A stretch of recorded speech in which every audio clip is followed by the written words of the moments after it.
สวัสดีครับวันนี้จะมาหัดร้องเพลงนะครับเพลงเสียงขุยเรียกนางนะครับช่วยเป็นกำลังใจให้ด้วยนะครับอาจจะร้องไม่เพราะแต่ว่าก็ช่วงนี้เป็นช่วงที่กำลังฝึกหัดนะครับเสี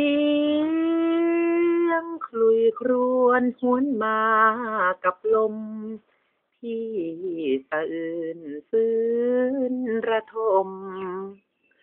กล่ำกลืนฟื้นคมใจเหงาคลุยครางครวญพี่หวนคะนึงถึงเจ้าฟังเสียงริ่งรีดร้าว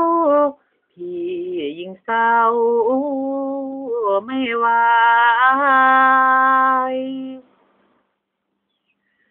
น้องจากนาหายหน้าจากจ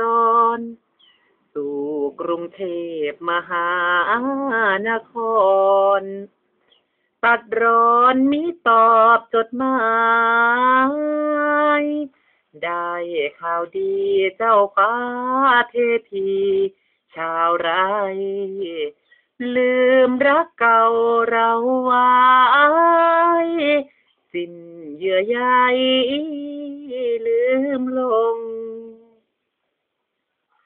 โอ้เจ้ากลอยสาวน้อยบ้านนาจากดอกยาไปเป็นดาราสูงส่งพี่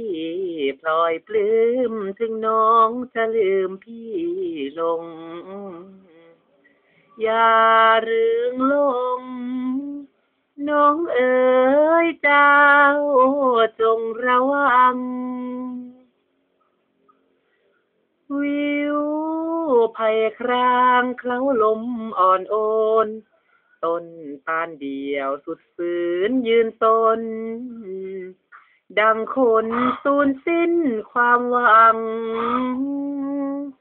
คลุยบรรเลงเจ้ารับฟังเพลงที่บางกลอยเอ้ยอย่าลาร้างหนุ่มเดินบา